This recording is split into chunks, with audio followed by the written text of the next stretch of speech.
खरं म्हणजे ह्या लोकांनी आपलं समर्पण देऊन जे आपल्याला दिलेलं आहे त्याची जाणीव मात्र तुम्ही आम्ही ठेवली पाहिजे. परंतु महाराज हे सर्वांनीच केलं पाहिजे. आज मात्र कोणीही यांची जाणीव फारशी आपण ठेवत नाही. यांची जाणीव, देह झिजवल्याची जाणीव, मातोश्रींनी केलेल्या कष्टाची जाणीव, मातोश्रींनी 5,000पेक्षा जास्त मंदिरांचा केलेल्या मंदिरांच्या जीर्णोद्धारांची जाणीव. एवढंच नाही तर मातोश्रींनी 53 अन्नछत्र या भारत भूमीमध्ये चालू केलेली होती.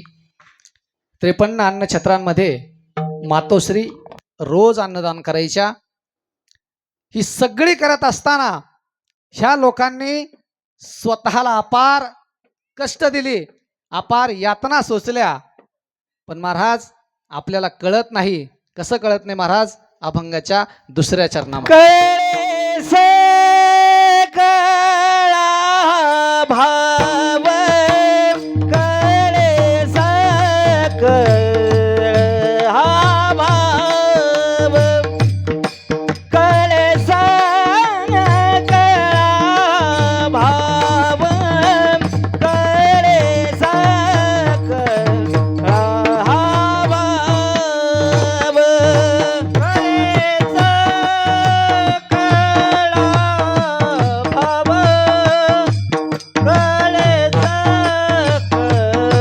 भाव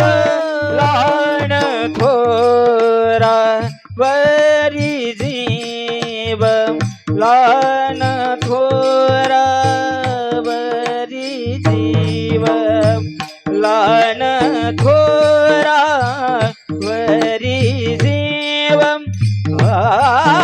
लान थोरा वरी जीव करे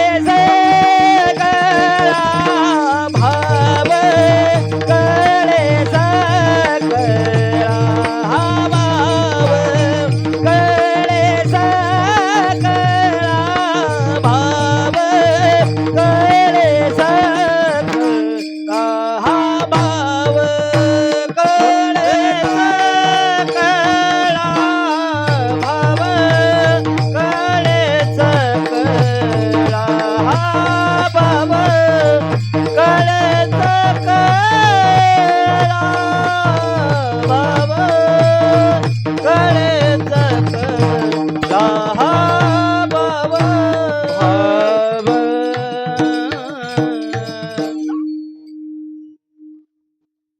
कळे सकळा हा भाव लहान थोरावरी जीव. तुकाराम महाराज शेतीचं रूपक देतात. शेतीमध्ये जो बीज पेरलेला आहे त्या बीजाचं रूपक देतात आणि आपल्याला एका दाण्यापासून 1000 दाणे कसे होतात हे सांगतात. तद्वतच त्याची किंमत आपण केली पाहिजे तेही सांगतात. आणि तुकाराम महाराज तिसऱ्या चरणामध्ये आल्याच्या नंतर आपल्याला सांगत असतात, लाभ नाही फुकासाठी लाभ नाही फुकासाठी लाभ नाही फुकासाठी लाभ नाही फुकासाठी लाभ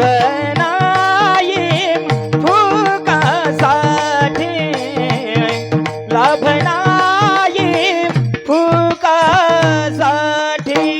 लाभ नाही फुकासाठी लाभ नाही फुकासाठी गेल्या वीण कुमाये विठोबार खुमाये विठोबार खुमाये विठोबार खुमाये बार खुमाये विठोबार खुमाये बार खुमाये विठोबार खुमाये रखुमाये विठोबा रखुमाये हरे हरे हरि जय जय हरि जय जय विठोबा रखुमाये जय जय जय जय जय जय जय जय विठोबा रखुमाये विठोबा रखुमाये जय जय विठोबा वरदा हरि विठ्ठल देव पंढरीनाथ भगवान की जय माऊली ज्ञानेश्वर महाराज की जगद्गुरु तुकाराम महाराज की अहिल्या माता की जय बाळू मामा की जय बार घुमाई बार घुमाई बार घुमाई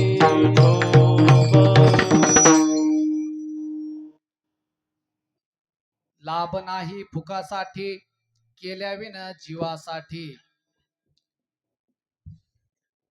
आपण व्यवहारामध्ये बोलत असताना सहज बोलून जातो, त्याला आपली काय बोलतो महाराज आपण, त्याला आपली किंमतच नाही, त्याला आपलं महत्वच नाही हे आपण बोलत असतो. कारण आपल्याला कोणी असं म्हणू शकत नाही महाराज की त्याला आपली किंमत नाही, कारण त्याला आपलं महत्व कळत नाही असं कोण म्हणतं. त्याच्यासाठी आपण काहीतरी करत असतो आणि त्याच्यासाठी आपण काहीतरी केल्याशिवाय तसं आपण म्हणू शकत नाही. पुण्यश्लोक अहिल्यादेवी होळकरांचं लग्न झालं आणि गुण्या गोविंदांना संसार मातोश्री करायला लागल्या. संसार करत असताना, संसार रूपी जीवन जगत असताना दोन अपत्य मातोश्रींना झाली, एक मुलगा आणि एक मुलगी. आणि गुण्या गोविंदांना संसार चालू होता, परंतु त्या काळचं जीवन म्हणजे तलवारी सोबतचं जगणं होतं, तलवारी सोबत राहणं होतं आणि तलवारी सोबतच मरण होतं महाराज. आणि त्याच वेळेस कुंभेरीच्या लढाईमध्ये लढत असताना पुण्यश्लोक अहिल्यादेवी होळकरांचे पती खंडेराव होळकर वीरगतीला प्राप्त झाले. जाटांच्या तोफेचा गोळा आला आणि त्यांच्या छातडावरती येऊन आदळला आणि ते गतप्राण झाले. त्या काळामध्ये त्यावेळेस नवरा मेल्याच्या नंतर पत्नीनं त्याच्यासोबत सती जावं, नवऱ्याचं सरण तयार व्हावं आणि त्या सरणावरती नवरा येण्याच्या अगोदर, आपला पती येण्याच्या अगोदर आपण बसावं, त्याचा मुंडका आपल्या मांडीवरती घ्यावं आणि मग आपण त्याच्यासोबत सती जावं. ही एक त्या काळातली प्रथा होती. आणि त्याच वेळेस खंडेराव होळकरांचं निधन झालं. होळकरांचा एकमेव वारसदार खंडेराव होळकर गतप्राण झाले. आणि त्यावेळेस पुण्यश्लोक अहिल्यादेवी होळकरांनी राणीची राणी वस्त्र काढून टाकली,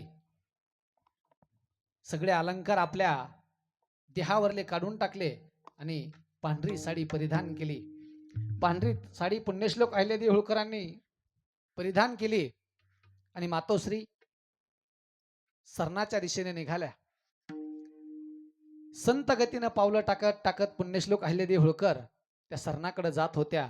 आणि त्याच वेळेस पाठीमागून आवाज आला, पुरी पुरी तू सती जाऊ नकोस, पुरी तू जर सती गेली तर या होळकरी रियासतीचं काय होईल, अगं पुरी तू जर सती गेली तर या जनतेचं काय होईल, अगं पुरी 18 पगड जातीचं काय होईल, अगं पुरी ही जनता अनाथ होईल, ही कुणाच्या भरोश्यावरती जगेल, पुरी माझं आयुष्य किती उरलं, पुरी पुरी तू सती जाऊ नको, अगं तू जर सती गेली तर माझं कसं होईल, मला न विचारता माझ्याशी हितगुज न साधता अगं पुरी तू सती जाते आहे, माझा थोडा तरी विचार कर पुरी. त्यावेळेस पुण्यश्लोक अहिल्यादेवी होळकर मात्र थांबायला तयार नव्हत्या. आणि त्यावेळेस पुण्यश्लोक अहिल्यादेवी होळकरांना मल्हारराव होळकरांनी सांगितलं, पुरी माझी गुरुदक्षिणा दिल्या वाचून तू जाऊ शकत नाही, मला तू माझी गुरुदक्षिणा दे पुरी. आणि त्यावेळेस पुण्यश्लोक अहिल्यादेवी होळकर थांबल्या आणि त्यांनी सांगितलं, तुमची गुरुदक्षिणा काय आहे मी द्यायला तयार आहे. आणि त्यावेळेस मल्हारराव होळकरांनी सांगितलं, पुरी माझा मुलगा खंडेराव आता मात्र गतप्राण झालेला आहे, त्याच्या जागेवरती तू माझी सून नसून तूच माझा मुलगा म्हणून आता या ठिकाणी राज्य करायला माझ्या सोबत राहा, हीच तुला विनंती आहे. आणि त्यावेळेस पुण्यश्लोक अहिल्यादेवी होळकर सती जाण्यापासून थांबल्या. पुण्यश्लोक अहिल्यादेवी होळकर सती गेल्या नाही आणि थांबल्या. आणि थांबल्याच्या नंतर अल्पावधीतच म्हणजे 1754 नवरा मरण पावला आणि 1766 सासरे मरण पावले. 1767 मुलगा मरण पावला आणि सगळ्या अंगाने मात्र आता पुण्यश्लोक अहिल्यादेवी होळकर एकट्या पडल्या. एकट्या पडल्या आणि राज्याचा कारभार हाकायला लागल्या, राज्य करायला लागल्या. मला सांगायचं काय आहे, लाभ नाही फुकासाठी केल्याविन जीवासाठी. अहिल्यादेवी होळकर पुण्यश्लोक आणि गंगाजळ निर्मळ असं आपण म्हणतो, ते उगच नाही मायबाप. त्यासाठी तेवढा त्याग आहे.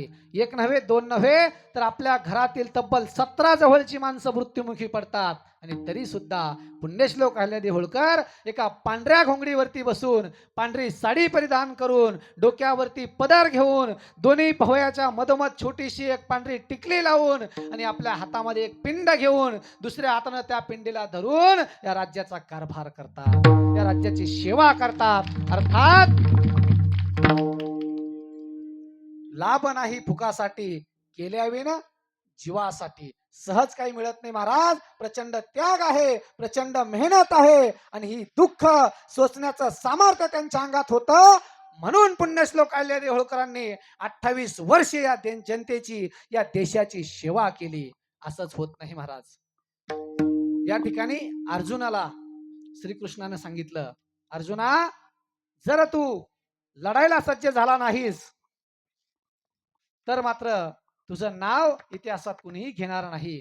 पण अर्जुना तू जर लढायला सज्ज झालास आणि लढता लढता जर यदा कदाचित मृत्युमुखी पावलास तर तुला स्वर्ग भेटेल आणि तू लढताना जर जिंकलास तर तुला पृथ्वीचं राज्य भेटेल. अर्थात ज्याच्यासाठी युद्ध करायचं आहे त्या महेश्वरीचं, मायावतीचं ते राज्य तुला भेटेल.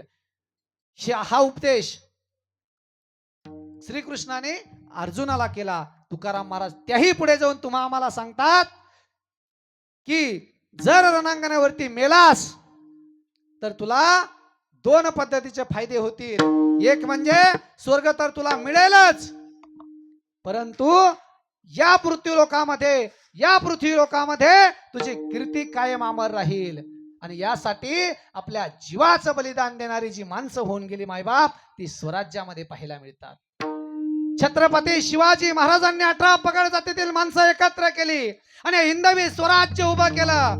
परक्यांच्या गुलामगिरीतून हा देश सोडवण्यासाठी छत्रपती शिवाजी महाराजांनी असंख्य प्रयत्न केले. 18 पगड जातीतील माणसं एकत्र केली आणि स्वराज्य उभं केलं. हे स्वराज्य उभं करत असताना शिवबाराजे, मासाहेब जिजाऊ आणि शहाजीराजे भोसले हे 3 लोक एकत्र बसले. अर्थात बाप, माय आणि मुलगा एकत्र बसले, सोबत आल्याच्या नंतर चिंतन मंथन झालं आणि बापानं सांगितलं, शिवबा तुला राज्य करायचं आहे, शिवबा तुला पुण्याची आणि सुभे प्रांताची स्वतंत्र जहागिरी घ्यायची आहे. कधी तर 1642 म्हणजे शिवबा राजांचं वय किती तर अवघं 12 वर्ष वयाच्या शिवबा राजांकडे पुण्याची स्वतंत्र जहागिरी आली. आणि पुण्याला बंगळुरू मधून येताना आताचं बँगलोर, आणि त्या बँगलोर मधून शिवबा राजे पुण्याच्या दिशेने येणार होते. त्यावेळेस शिवबा राजांकडे आपला बाप म्हणून एक बापानं काय दिलं.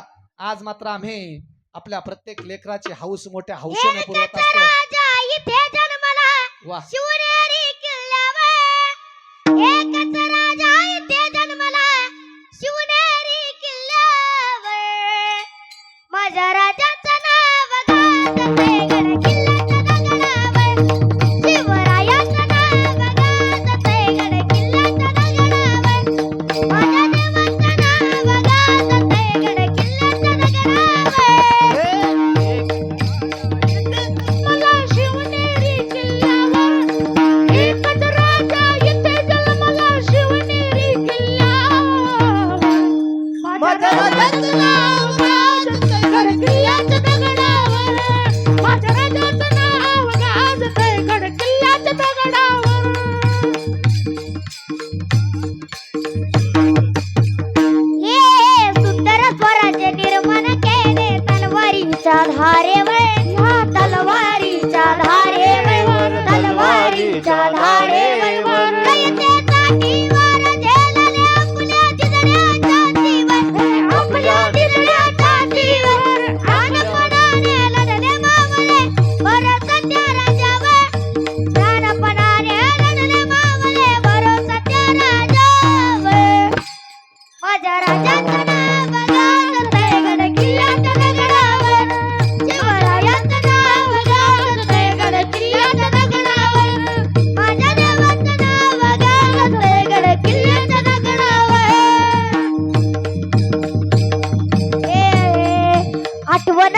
बोलल्यावर जात पातना धर्मवादीना जगला मनुष्यकीवर पुन्हा जन्म घ्या जीवित शिवभक्तांच्या हृदयावर माझ्या राजाचं नाव गाजतंय गडकिल्ल्याच्या दगडावर शिवरायाचं नाव गाजतंय गडकिल्ल्याच्या दगडावर माझ्या राजाचं नाव गाजतंय गडकिल्ल्याच्या दगडावर.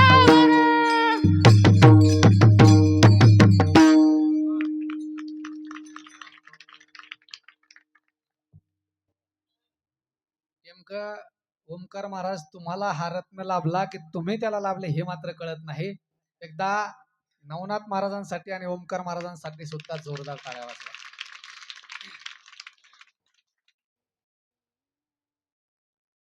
तिचे मायबाप कुठं असतील माहित नाही, गावाकडेच आहे ना. मायबापाला फार चांगली झोप लागत असेल महाराज त्याच्या. नवनाथ महाराजांचे मायबाप असा मुलगा जन्माला घालून खरंच स्वतःला धन्य मानत असतील. खरंच त्यांच्याही चरणावरती या ठिकाणी मी वंदन करतो. कारण कुळी कन्या पुत्र होती जे सात्विक तयाचा हरिक वाटे देवा. आपल्याला वाटण्यात नवल नाही, देवाला सुद्धा ज्यांचं नवल वाटतं ते म्हणजे असेच ते असतील. काय सुंदर आवाज आहे महाराज, त्याचा आवाज त्याला बळ पुरत नाही तिथपर्यंत तो गाण्याचा प्रयत्न करतो. खरंच कौतुक आहे आणि आईवडिलांना सुद्धा वंदन आहे. मी सांगत होतो छत्रपती शिवाजी महाराजांकडे आपल्या आईवडिलांनी काय दिलं. आज आपण आपली लेकरं शहराच्या वाटेनं शिकायला पाठवत असतो आणि देत असताना मेसच्या डब्याची व्यवस्था तर करूनच देत असतो, पण सोबत 200 रुपये अजून सुद्धा एक्स्ट्रा देत असतो. बाळा, मेसचा डबा जर तुला वेळेवर भेटला नाही तर तू यामधून बाहेर काहीतरी वडापाव वगैरे खा, काहीतरी खाऊन तुझं जीवन जग, असं आपण आपल्या लेकराला सांगतो. पण ऐका गड्या हो, छत्रपती शिवाजी महाराजांच्या मायबापाने शिवबाराजांच्या हातात काय दिलं. सगळ्यात पहिल्यांदा भगवी पताका दिली. शिवबाराजांच्या हातामध्ये काय दिलं, दुसऱ्या हातामध्ये तलवार दिली. डबल काय दिलं, पाठीला ढाल दिली. आणखी काय दिलं तर एक ताम्रपट दिलं. त्या ताम्रपटावरती वाक्य कोरली, प्रतिपचंद्र लेखेव वर्धिष्ण विश्ववंदिता शहा सुनो शिवशेषा मुद्रा भद्राय राजते. म्हणजे हे शिवबा, हे बाळा, तुझं राज्य प्रतिभदेच्या चंद्राच्या कलेप्रमाणे वाढत जाओ, वाढत जाओ, वाढत जाओ आणि ते राज्य एक दिवस विश्वाला वंदनीय हो. हाच तुला आशीर्वाद आहे, हाच तुला सल्ला आहे आणि हेच तुला मार्गदर्शन आहे. त्या शिवबाराजांनी अविरतपणे कष्ट घेतली, मेहनत केली, लढाया केल्या आणि 18 पगड जातीतील माणसं आपल्या सोबत केली आणि स्वराज्य विस्तारायला सुरुवात केली, स्वराज्य वाढायला सुरुवात केली. स्वराज्य वाढत असतानाच माणसं मरायला तयार होत होती. जगाच्या पाठीवरचा एकमेव काळ होता, त्या काळामध्ये माणसं मरायला तयार व्हायची. तो काळ म्हणजे शिवकाळ होता. शिवकाळातली माणसं मरायला तयार व्हायची. कारण ही 4-5 सुलतानी शाह्या तुमच्या आमच्या पिकामधून घोडी न्यायची आणि त्या घोड्याने तुमची आमची पिकं उद्ध्वस्त व्हायची. पण शिवबाराजे आले आणि शिवबाराजांच्या काळामध्ये शिवबाराजांची मावळे मात्र घोडी बांधावरनं न्यायला लागली. घोडी बांधावरनं नेत असताना पिकं मात्र सुरक्षित राहायला लागली. पिकं सुरक्षित राहायला लागली. शेतकऱ्यांच्या मनामध्ये प्रचंड आत्मविश्वास जागा झाला आणि हा शिवबाराजा आपल्यासाठी जगतोय, हा शिवबाराजा आपल्यासाठी जगतोय, हा शिवबाराजा आपल्यासाठी जीवाचा कांत करतोय, हा शिवबाराजा आपल्यासाठी लढतोय, हा शिवबाराजा आपल्यासाठी निर्माण करतोय, आपलं स्वराज्य निर्माण करतोय. या महाराष्ट्रातल्या जनतेमध्ये शिवबाराजांनी आत्मविश्वास निर्माण केला आणि या विश्वासाच्या जोरावरती माणसं शिवबाराजांकडे यायला लागली, शिवबाराजांना मिळायला लागली, शिवबाराजांसोबत लढायला लागली आणि लढायलाच नाही लागली तर मरायला सुद्धा तयार झाली, मरायला लागली. आणि मरता मरता एका शेतकऱ्याच्या बांधावरचं 14 वर्षाचं पोरग घोडेस्वारांना दम द्यायला लागलं. कपातदार जरा टाच मारून झालं पुढे, चिंधड्या चिंधड्या उडवीन राई राई एवढ्या. खबरदार, जर इथून पुढे एक पाय जरी टाकला तर तुमच्या चिंधड्या चिंधड्या उडवीन. ही ताकद शिवबाराजांनी 14 वर्षाच्या पोराच्या मनामध्ये निर्माण करून दिली. पुढे चालून शिवबाराजे किल्ल्या मागून किल्ले घ्यायला लागले आणि अशातच छत्रपती शिवाजी महाराजांनी पन्हाळागड जिंकला आणि त्या पन्हाळागडावरती शिवबाराजे बसले थांबले आणि त्या ठिकाणी शिवबाराजे पन्हाळगडावरती गेल्याच्या नंतर त्या गडाला वेढा दिला आणि त्या वेढामध्ये मात्र शिवबाराजे गुंतून गेले. वेढा काही सुटेना. 4 महिने झाले, 4 महिने झाले, 5 महिने झाले, 6 महिने झाले, पावसाळा लागून संपला देखील, पण वेढा काही सुटेना. आणि त्याच वेळेस शिवबाराजांच्या लक्षात आलं, मासाहेब जिजाऊ आपली वाट बघत असेल, मासाहेब जिजाऊ आपली वाट बघत असेल, हे स्वराज्य आपली वाट बघत असेल. या स्वराज्यासाठी आपण आता माघार घेतली पाहिजे, आता आपण इथून निसटलं पाहिजे, पण काय करावं. आणि त्याच वेळेस शिवबाराजांच्या लक्षात आलं, याच गडाच्या पायथ्याशी असणारं नेबापूर नावाचं गाव आहे आणि त्या नेबापूर गावामध्ये न्हावी समाजाचा शिवा न्हावी आहे. तो हुबेहूब माझ्यासारखाच दिसतो म्हणे. मी ऐकलेलं आहे. त्याला बोलवून घेतलं आणि त्याला सांगितलं मला गड उतरायचा आहे, मात्र या ठिकाणी या खानाला आपल्याला हुलकावणी द्यायची आहे. या खानाला हुलकावणी देऊन मला मात्र गडावरती जायचं आहे, तुला त्या छावणीमध्ये जायचं आहे. आणि त्यावेळेस शिवा काशीदानं सांगितलं, राजा जातो ना राजा, भिडतो की राजा, जातो मी राजा, मी तयार आहे राजा. आणि त्यावेळेस मात्र शाही शिवा काशीद मरायला तयार व्हायला लागला. पण शिवबाराजांनी सांगितलं, शिवा मला बघितलं पाहिजे, मी विचार केला पाहिजे. तू माझ्यासारखा दिसतोस, माझ्यासारखा चालतोस आणि माझ्यासारखाच वागतोस, मी बघितलं पाहिजे. त्याला सांगितलं माझे कपडे परिधान कर, डोक्यावरचा जिरेटोप डोक्यावरचा जिरेटोप परिधान कर, हातातली तलवार दिली, तलवार घे आणि आपल्या गडावरून फेरफटका मारून ये आणि पान सुपारी आपल्या मावळ्यांना देऊन ये. त्यावेळेस शिवा काशीद गेला, गडावरच्या मावळ्यांसोबत चर्चा झाली आणि त्यावेळेस पुन्हा शिवा काशीद वापस आला. त्यावेळेस एकानं सुद्धा शिवा काशीदाला ओळखलं नाही. अरे तुला आता आपलीच माणसं ओळखत नसेल तर तो सिद्धीचोर कसा ओळखेल? जा त्या सिद्धीचोरच्या छावणीमध्ये त्याच्याशी मसलत कर, सल्ला कर, त्याच्याशी बोल, तोपर्यंत मी विशाळगड काबीज करतो. आणि त्यावेळेस शिवा काशीद स्वतःच्या अंगावरती शिवबाराजांचे कपडे परिधान केली, राजांचा जिरेटोप घातला, एका पालखीत बसला. एक पालखी ही त्या खानाच्या दिशेनं गेली आणि एक पालखी मात्र विशाळगडाच्या दिशेनं गेली. सिद्धीचोरच्या सैन्य मागावर होता आणि सिद्धीचोरच्या सैन्याने ती पालखी धरली आणि त्यामध्ये शिवा काशीद मात्र पकडले गेले. शिवा काशीदाला पकडलं, सिद्धीचोरच्या छावणीत आणलं आणि सिद्धीचोरची शिवा काशीदाशी बोलणं चालू झालं. बोलत असताना सिद्धी बोलत होता, तू आम्हाला शरण आलेला आहे, शिवबा तुझ्या सगळं स्वराज्य आम्हाला दे आणि आमच्या औरंगजेब बादशाहच्या शरणात ये. त्यावेळेस सिद्धीचोरला शिवबाराजे बोलत होते, होय मी यायला तयार आहे म्हणून तर तुझ्याकडे आलो. पण त्याच वेळेस 2 संशयित डोळे हे शिवबाराजांकडे अर्थात शिवा काशीदांकडे आली. शिवा काशीदांकडे टपून राहिली आणि शिवा काशीदांवरती टपलेल्या डोळ्यांनी तलवारीनं जिरेटोप काढला. आणि त्यावेळेस लक्षात आलं, हा शिवबा राजा नाही आहे, शिवबा राजा तर केव्हाच पसार झालेला आहे, हा शिवबा नाही दुसराच कोणीतरी आहे. त्यावेळेस त्या सिद्धीचोरनं दम देऊन विचारलं, सांग तू कोण आहे? त्यावेळेस शिवा काशीदानं सांगितलं, होय मीच शिवाजी राजा आहे. अरे नाही खोटं बोलतोस, सांग तू कोण आहे? त्यावेळेस शिवा काशीद सांगत होता, रे जन्माला जरी शिवाजी महाराज म्हणून आलेलो नसलो तरी मरताना मात्र शिवाजी राजा म्हणून मरतोय, हे भाग्य काय कमी आहे का? आणि हसत हसत हसत हसत मृत्यूला आलिंगन दिलं मायबाप. आजही शिवबाराजांचं नाव जर तुम्हा आम्हाला घ्यायचं असेल तर शिवा काशीदाचं नाव तुमच्या आमच्या मुखामध्ये आल्याशिवाय राहत नाही. पुढे गेल्याच्या नंतर पुन्हा एक प्रसंग घडला. बाजी प्रभूंनी पालखी थांबवली आणि राजांना विनंती केली, राजा तुम्ही गडाकडे प्रस्थान करा, मी खिंड लढवतो. त्यावेळेस बाजीला राजे सांगत होते, नाही बाजी, बाजी मी खिंड लढू लागतो. त्यावेळेस बाजीने सांगितलं, नाही राजा, 5000चा सिद्धी मसुदाचा सैन्य आपल्या मागावरती आहे. सिद्धी मसूद आपल्या मागावरती आहे, अर्थात सिद्धी जोहरचा जावाई सिद्धी मसूद आपल्या मागावरती आहे. राजा तुमचा जीव जाईल, राजा राजा तुम्ही विशाळगडकडे प्रस्थान करा, राजा राजा मी खिंड लढवतो. राजांनी सांगितलं, नाही बाजी मी खिंड लढवतो.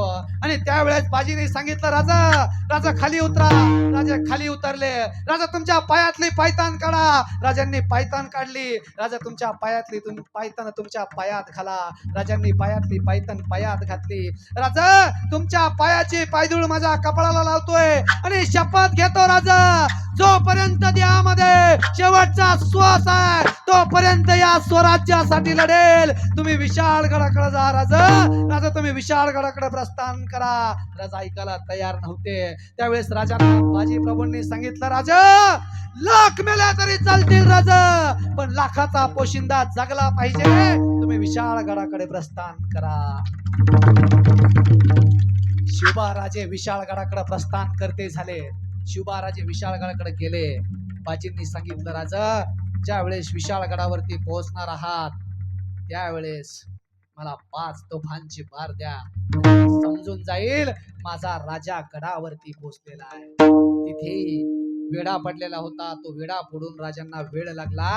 बाजींनी आपलं बलिदान दिलं. मात्र आजही ही सगळी माणसं शिवबाराजांची सगळी स्वराज्यातली मावळे जिवंत आहे. कसं तुकाराम महाराज सांगतात, अभंगाचा शेवटचं चरण. तुका मन राणे तुका मन राणे तुका मन राणे तुका मन राणे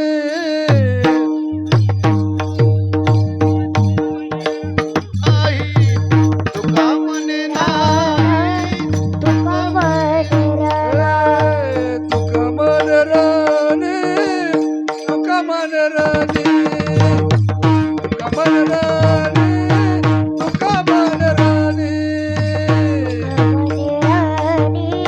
तुका मन राणे तुका मन राणे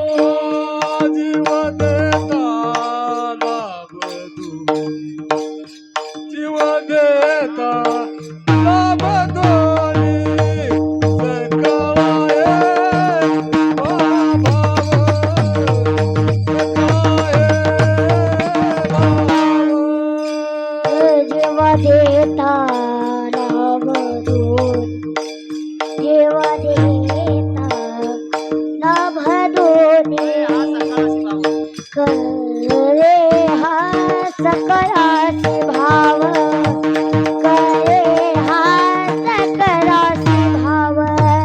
राणा पोरावरी जीवा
जय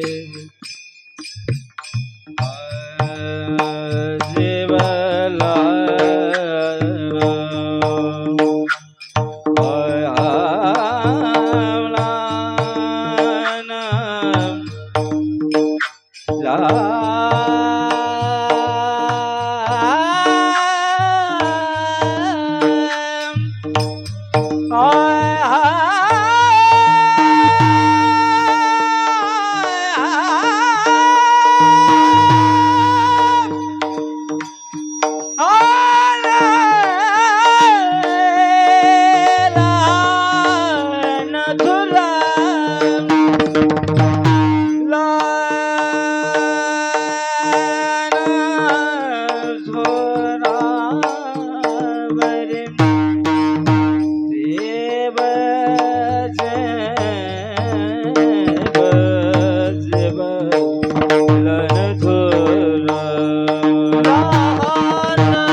वाजले का महाराज?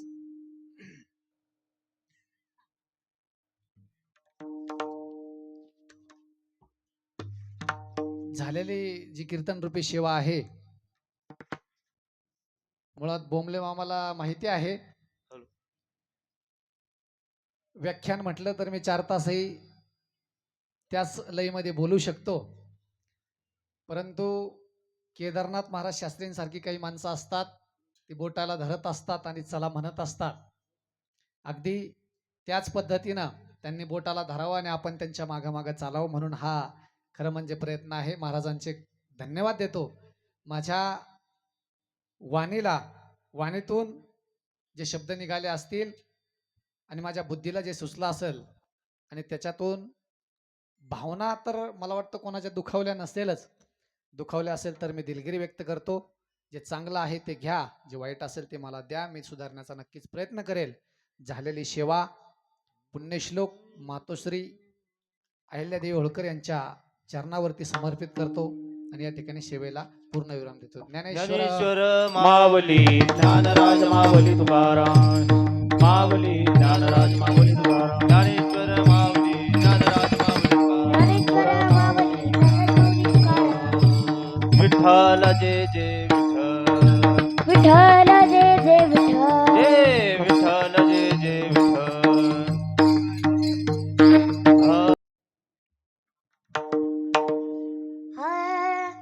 दादा गुरु मच्छिंद्रनाथ त्या गर्भगिरी पर्वतात,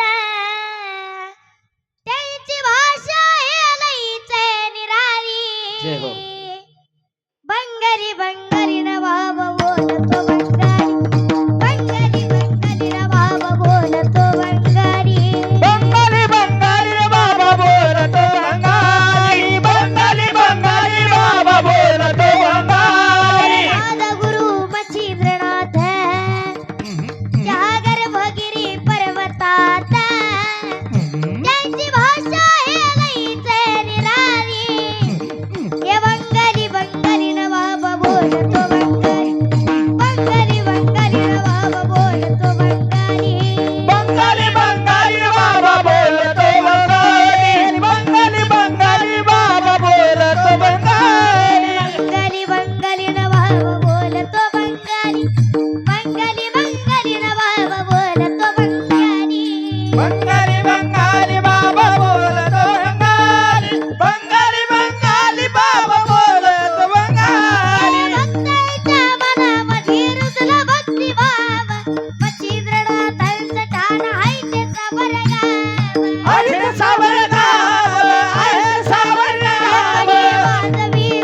चुंगात या